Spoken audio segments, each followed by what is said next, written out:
சத்திய வசனம், இது தேவனின் வசனம். நாம் சோர்ந்து போகையில் கரம் கொடுக்கும் நம் தேவனின் வசனம், நம் தேவனின் வசனம். ஆதியாகமம் 26ஆம் அதிகாரம் 7. அவ்விடத்து மனிதர்கள் அவன் மனைவியை குறித்து விசாரித்த போது, இவள் என் சகோதரி என்றான். ரெபெக்காள் பார்வைக்கு அழகுள்ளவளானபடியால் அவ்விடத்து மனிதர்கள் அவள் நிமித்தம் தன்னை கொல்லுவார்கள் என்று எண்ணி அவளை தன் மனைவி என்று சொல்ல பயந்தான். கர்த்தருக்குள் பிரியமானவர்களே, ஆண்டவராகிய இயேசு கிறிஸ்துவின் புண்ணிய நாமத்தினாலே உங்களை நான் வாழ்த்தி வரவேற்கின்றேன். சத்தியவசன நிகழ்ச்சியை காண்கின்ற உங்கள் ஒவ்வொருவரையும் ஆண்டவர் ஆசீர்வதிப்பாராக. ஈசாக்கினுடைய வாழ்வை குறித்த தொடர் செய்திகளை நாம் தொடர்ந்து கற்று வருகிறோம். ஈசாக்கின் வீழ்ச்சிகள் அல்லது தவறுகளை குறித்து நாம் தொடர்ந்து கற்று வருகிறோம். அதை மிஸ்டேக் என்றும் சொல்லலாம், அதே சமயத்தில் ஃபெயிலியர் என்றும் சொல்லலாம். ஈசாக்கினுடைய முதல் தவறு என்ன? அவன் பட்சபாதம் பார்க்கிற ஒரு அன்பிலே இருந்தான். ஈசாக்கின் இரண்டாவது தவறு என்ன? பிரச்சனையிலிருந்து தப்பக்கூடிய சுவாபம் இருந்தது. இன்றைக்கு ஈசாக்கினுடைய தவறு அல்லது வீழ்ச்சியை குறித்து மூன்றாவது காரியம் சொல்கிறேன். அது என்னவென்றால் பொய்யாகும். நம்முடைய ஆண்டவர் உண்மை உள்ளவர். நம்முடைய ஆண்டவராலே பொய் சொல்லவே முடியாது. அவர் பொய் சொல்லுகிற ஒரு மனிதரை போல அல்ல, அவர் மெய்யான தெய்வமாயிருக்கிறார். நம்முடைய ஆண்டவராய் இயேசுவானவர் சொல்லும்போது இவ்வாறு சொல்கிறார், நானே வழியும் சத்தியமும் ஜீவனாய் இருக்கிறேன் என்றார். பிதா உண்மையுள்ளவர், குமாரனாகிய இயேசுவானவர் உண்மையுள்ளவர், பரிசுத்த ஆவியானவரும் அவரும் உண்மையுள்ளவர். அவர் சத்திய ஆவியானவர் என்று அழைக்கப்படுகிறார். அருமையானவர்களே, மான்களுக்கு பிறப்பது மான் குட்டிகளாகத்தான் இருக்கக்கூடும். அதே போல ஆண்டவர் உண்மை உள்ளவராக இருப்பாரானால் அவரால் பிறப்பிக்கப்பட்ட அவருடைய பிள்ளைகளும் அவரை போல உண்மை உள்ளவர்களாக வாழ்வார்கள் என்பது மிக மிக உறுதியான நிச்சயமாகும். எபேசியர் 4ஆம் அதிகாரம் 25 வாசித்து பாருங்கள். அன்றியும் நாம் ஒருவருக்கொருவர் நாம் அவயங்களாக இருக்கிறபடினால் பொய்யை களைந்து அவனவன் பிறனோடு உண்மையை பேச கடவன், மெய்யை பேச கடவன் என்று சொல்லி அங்கு எபேசியர் 4:25 வாசிக்க முடிகிறது. பிசாசுக்கு பேர் பொய்யின் பிதா என்று கிறிஸ்து குறிப்பிடுகிறார். தகப்பனான ஆபிரகாம் போலவே ஈசாக்கும் பிரச்சனையிலிருந்து தப்பக்கூடிய சுவாபம் இருந்தது. அதே போல அவனுடைய வாழ்க்கையிலே பொய்யின் வஞ்சகத்திலும் அவன் தடுமாறினான் என்பதை ஆதியாகமம் 26ஆம் அதிகாரம் 7 வாசிக்க முடிகிறது. அருமையானவர்களே, ஆபிரகாம் இதே பொய்யின் தன்மையை அல்லது பொய் சொல்லுகிற அந்த காரியத்தை 2 முறை செய்தான். எகிப்திலே முதல் தடவையாக செய்தான், பிறகு பெலிஸ்தியா தேசத்திலும் செய்தான். ஆதியாகமம் 12ஆம் அதிகாரம் 14 20 வாக்கியங்களிலும், ஆதியாகமம் 20ஆம் அதிகாரம் 1-6 வாக்கியங்களிலும் இதை காண முடிகிறது. பொய் கூறுவது மனித வாழ்விலே மக்களுக்கு பிரியமான வழிகளில் ஒன்றாகும். ஆனால் பொய் கூறுவது ஆண்டவருக்கு அருவருப்பானது. திருமறை அதை ஏற்றுக்கொள்வது இல்லை. பொய் சொல்லுகிறது என்றால் என்ன? நம்முடைய கடமைகள் அல்லது பொறுப்புகளிலிருந்து தப்ப முயலும் மனித வாழ்விலே செய்கிற ஒன்றாகும். உண்மை என்பது எல்லா விதமான வாழ்க்கைக்கும் அஸ்திபாரமாக இருக்கிறது. உண்மைதான் சமுதாயத்தை இணைக்கக்கூடிய பாலம் போல காணப்படுகிறது. உண்மை தடுமாறும் பொழுது சமுதாயத்தின் அஸ்திபாரங்கள் குலுங்குகிறது, அது அசைய ஆரம்பிக்கிறது. அருமையான என் சகோதர சகோதரிகளே, நம்முடைய வாழ்க்கையிலே கட்டடத்தை கட்ட நாம் நம்முடைய இன்றைய நாட்களிலே சிமெண்டை பயன்படுத்துகிறோம். சிமெண்ட் என்பதை உண்மை என்று சொன்னால் அந்த சுவருக்கு பூசப்படுகிற அந்த வெள்ளை அடிக்கப்படுகிற அந்த தன்மையை தான் பொய் என்று அல்ல உண்மையற்ற தன்மை என்று குறிப்பிடலாம். அருமையானவர்களே, பொய் கூறுவதை வேதம் ஆதரிப்பதும் இல்லை, நம்முடைய ஆண்டவர் அதை அங்கீகரிப்பதும் இல்லை. பொய் இன்றைக்கு கணவன் மனைவிக்குள்ளே இருக்கிறது, பொய் பெற்றோர்கள் பிள்ளைகளுக்குள்ளே இருக்கிறது, பொய் ஆண்டவருடைய ஊழியர்கள் விசுவாசிகளுக்குள்ளே காணப்படுகிறது, பொய்யானது இன்றைக்கு ஆட்சியாளருக்கும் மக்களுக்கு இடையிலும் கூட புரண்டு ஓடிக்கொண்டிருக்கிறது. எங்கு பார்த்தாலும் பொய், எந்த நிலையிலும் பொய் என்கிற அந்த நிலையே காண முடிகிறது. அருமையானவர்களே, பழைய நாட்களில் பொய் சொல்லுகிறவர்களை விரல் விட்டு எண்ணிவிடலாம். ஈசாக்கின் வாழ்க்கையிலே இந்த பொய் கூற காரணம் என்ன? ஆதியாகமம் 26ஆம் அதிகாரம் 6-7 வாக்கியங்களை வாசித்து பாருங்கள். ஈசாக்கு கேராரிலே குடியிருக்கிறார். இந்த பட்டணமானது பெலிஸ்திய ராஜ்யத்திற்கே ஒரு தலைநகரம் உள்ள ஒரு பட்டணம். அவ்விடத்து மனிதர்கள் ஈசாக்கின் மனைவியை குறித்து அவர்கள் ஒருவேளை அபகரித்து கொள்வார்களோ என்று சொல்லி ஈசாக்கு பயப்பட ஆரம்பிக்கிறார். அவ்விடத்து மனிதர்கள் விசாரித்த போது இவள் என் சகோதரி என்றான். ரெபேக்காளும் தன்னுடைய கணவனை சகோதரன் என்று சொன்னாள். அப்படியானால் அந்த ஈசாக்கின் மனைவியாகிய ரெபேக்காள் மிகவும் அழகுள்ளவளாய் காணப்பட்டாள். அவ்விடத்து மனிதர்கள் அவள் நிமித்தம் தன்னை கொல்லுவார்கள் என்று எண்ணி அவளை தன் மனைவி என்று சொல்ல பயந்தார். அருமையானவர்களே, ஈசாக்கு பொய் சொல்ல காரணம் என்ன? அங்கே ஒரு பயம். பயத்தை 2 வகையாக பிரிக்கலாம். ஒன்று தேவையான பயம், அவசியமான பயம். தேவையான அவசியமான பயம் என்ன? கர்த்தருக்கு பயப்படுகிற பயம்தான். இரண்டாவதாக தேவையற்ற பயம். இது வேதம் அங்கீகரிக்காத ஒரு பயமாகும்.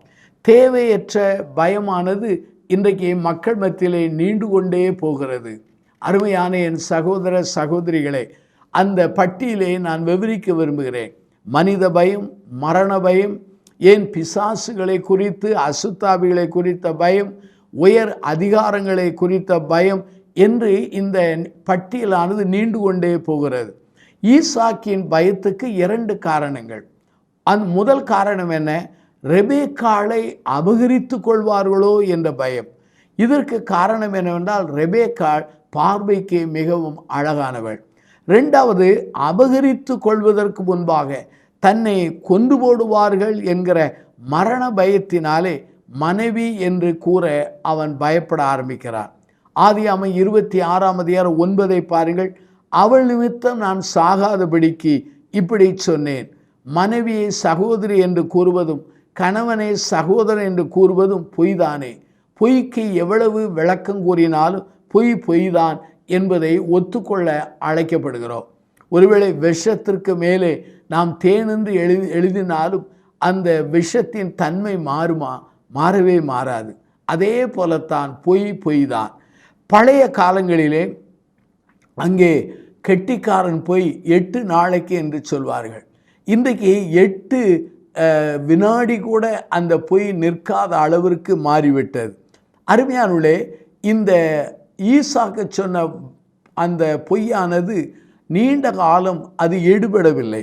ஏனென்றால் இந்த தேசத்திலே நீண்ட காலமாக ஈசாக்கு தங்கியிருந்தார். ஆதியாகமம் 26ஆம் அதிகாரம் 8 நீங்கள் வாசித்து பாருங்கள். ஈசாக்கு அங்கே அநேக நாட்கள் தங்கியிருந்தார். ராஜா ஜன்னல் வழியாக ஈசாக்கை பார்த்தபோது ராஜா இவர்களுடைய நடவடிக்கைகள் மூலமாய் புரிந்து கொண்டார். ஈசாக்கும் ரெபேக்காளும் கணவன் மனைவி என்பதை அவன் அறிந்து கொண்டான். அருமையான சகோதர சகோதரிகளை, பொய்யை எவ்வளவு தூரம் கெட்டிக்காரத்தனமாக நாம் விவரித்து சொன்னாலும் ஒரு நாள் பொய்யானது அது வெளிப்பட்டு விடுகிறது, அதன் சாயமானது தெரிந்து விடுகிறது என்று சொன்னால் மிகையாகாது. அருமையானவர்களே, இந்த பொய்க்கு இந்த ஈசாக்கின் வாழ்விலே வந்த காரணம் என்ன? முதலாவது பயம் என்றேன். 2வது அவிசுவாசம் என்று சொல்கிறேன். அவிசுவாசம் என்ற பொல்லாத இருதயம் உங்களுக்குள்ளே இராதபடிக்கு எச்சரிக்கையாயிருங்கள். எபிரேயரின் புத்தகம் 3ஆம் அதிகாரம் 12 வாசிக்க முடிகிறது. அவிசுவாசம் என்பது தேவனை விசுவாசிக்காத தன்மையாகும். தேவனுடைய வார்த்தையை மேல் விசுவாசம் வைக்காத நிலையாகும். அருமையானவர்களே, நம்முடைய வாழ்க்கையிலே அவிசுவாசம் இருக்கிறதா, விசுவாசம் இருக்கிறதா? நாம் மறுமதிப்பீடு செய்ய அழைக்கப்படுகிறோம். ஈசாக்கோடு ஆண்டவர் பேசினார். ஈசாக்கின் தேவன் உயிரோடு இருக்கிறார். ஆனாலும் இந்த ஈசாக் என்பவன் ஆண்டவர் மேலேயும் ஆண்டவருடைய வார்த்தையின் மேலேயும் அவன் விசுவாசம் வையாமல் போனான். உன் சந்ததிக்கு இந்த தேசத்தை தருவேன் என்று சொன்னாரே என்பதை அவன் மறந்து போனான். தமது தகப்பனாகிய ஆபிரகாமோடு தேவன் பண்ணின உடன்படிக்கையை இவன் நன்றாக அறிந்தவன். தேவன்தான் படைத்தவர், தேவன்தான் தன் தகப்பனையும் தன்னை அழைத்தவர். அவருடைய ஆளுகை, வல்லமை, அவருடைய செயல்பாடுகள் எல்லாவற்றையும் அறிந்த ஈசாக்கு ஆண்டவர் மேலே அவன் விசுவாசம் வையாமல் அவிசுவாசம் மேலோங்கி விடுகிறது. பிரியமான சகோதர சகோதரிகளே, ஒரு காலத்தில் விசுவாசத்திலே நாம் கொடிகட்டி பறந்த நாம் கூட பல நெருக்கங்கள், பாடுகள் அல்லது வயது முதிர்ந்த நிலை வரும்போது விசுவாசம் தளர்ந்து அவிசுவாசமானது நம்மை மேற்கொள்ள ஆரம்பித்ததை நீங்கள் புரிந்திருக்கிறீர்கள். விசுவாசத்திலே உறுதியாயிருங்கள், அவிசுவாசத்தை எதிர்த்து நில்லுங்கள் என்று சொல்லி ஆண்டவருடைய வார்த்தையின் வெளிச்சத்திலே உங்களுக்கு சொல்கிறேன். இங்கே இந்த ஈசாக்கு பொய் சொன்னதற்கு காரணம் என்ன? அவிசுவாசம்தான். நீங்கள் உங்கள் வாழ்க்கையிலே பல்வேறு சூழ்நிலைகளிலே, பல்வேறு நிலைப்பாட்டிலே பொய்களை அவிழ்த்து விடுவதற்கு காரணம் என்ன? ஒன்று பயம், இரண்டாவது அவிசுவாசம். உங்களை அழைத்த ஆண்டவர், உங்களுக்காக ஜீவனை கொடுத்து மரித்து உயிர்த்தெழுந்த ஆண்டவர் உங்களை பாதுகாப்பார் என்கிற அந்த விசுவாசத்திலே தளர்ந்து அவிசுவாசத்திலே வாழ்வதனால்தான் பொய்களை நாம் கூறுகிற நிலையிலே நாம் தள்ளப்படுகிறோம். அருமையானவர்களே, நம்முடைய வாழ்க்கையிலே இந்த அவிசுவாசம் நமக்குள்ளே காணப்படாதபடி எச்சரிக்கையாக இருக்க நாம் அழைக்கப்படுகிறோம். இது மிக முக்கியமான ஒரு காரியம். ஈசாக்கின் வாழ்க்கையிலே பொய் கூறுவதற்கு காரணம் என்ன? ஒன்று பயம் என்றேன், இரண்டாவதாக அவிசுவாசம் என்று சொன்னேன். அருமையானவர்களே, பொய்யானது நிரந்தரம் அல்ல. ஈசாக்கின் பொய்யானது நிரந்தரமாய் பாதுகாக்கப்படவில்லை, அது வெளியரங்கமானது. பொய்யானது நமக்கு அவமானத்தை தருகிறது. பொய்யினாலே நம்முடைய வாழ்க்கையிலே அவிசுவாசிகளுக்கு முன்பாக நாம் தலைகுனியக்கூடிய நேரிடுகிற சூழ்நிலை வருகிறது. இங்கே பாருங்கள், அந்த பெலிஸ்திய ராஜாவாகிய அபிமெலேக்கு ஈசாக்கை கடிந்து கொண்டார். ஆதியாகமம் 26ஆம் அதிகாரம் 10-11 வாக்கியங்களை நாம் வாசிக்க முடிகிறது. இவனது பொய் பெலிஸ்தர் மத்தியிலே யாவருக்கும் அதை அந்த ராஜா அறிய செய்தார். அப்படியானால் நம்முடைய சாட்சி, நம்முடைய மேன்மை, நம்முடைய பெருமை, ரெப்புடேஷன், இதெல்லாம் நம்முடைய பொய்யினாலே அது அழிந்து போகிறது, தலை குனியக்கூடிய நிலையிலே இருக்கிறது. நம்முடைய சாட்சி தூசிக்கப்படுகிறது. நம்முடைய பொய்யினாலே தேவனுடைய நாமம் கூட அங்கே தூசிக்கப்பட வாய்ப்பு உள்ளது. இதனால்தான் நம்முடைய ஆண்டவராகிய கர்த்தர் சொன்னார், உள்ளதை உள்ளதென்றும் இல்லாததை இல்லாததென்று சொல்ல சொன்னார். அருமையானவர்களே, ரட்சிக்கப்படுவதற்கு முன்பு, ஆண்டவரை ஏற்றுக்கொள்வதற்கு முன்பு, ஆண்டவருடைய திருப்பணிக்கு வருவதற்கு முன்பு நீங்கள் பொய்களை டன் கணக்கிலே சொல்லியிருக்கலாம்.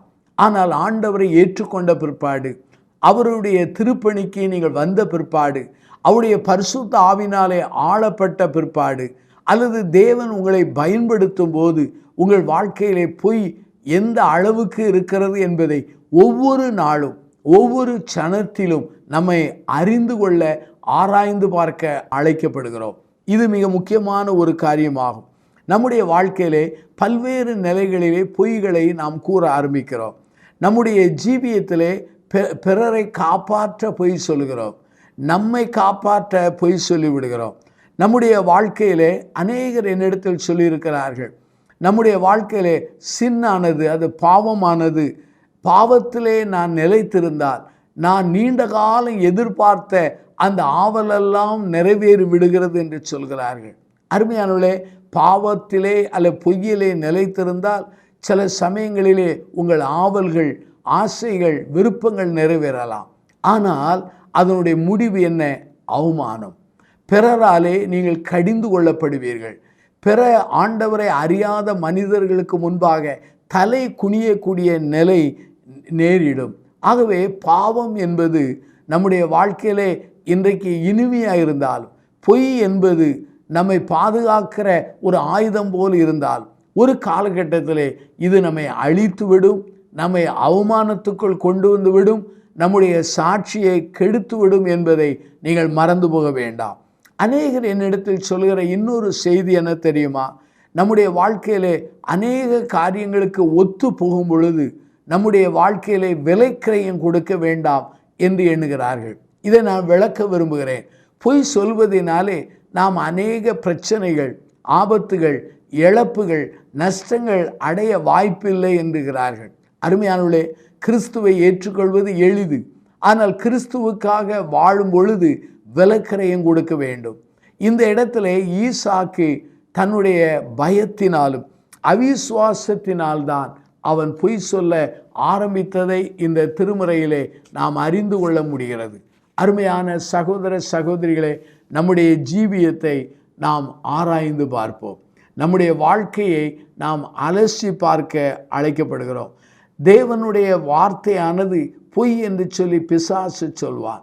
தேவனுடைய வசனமானது அது பொய்யானது, இக்கால நடைமுறைக்கு ஒத்து வராத ஒரு நூல் என்று சொல்வான்.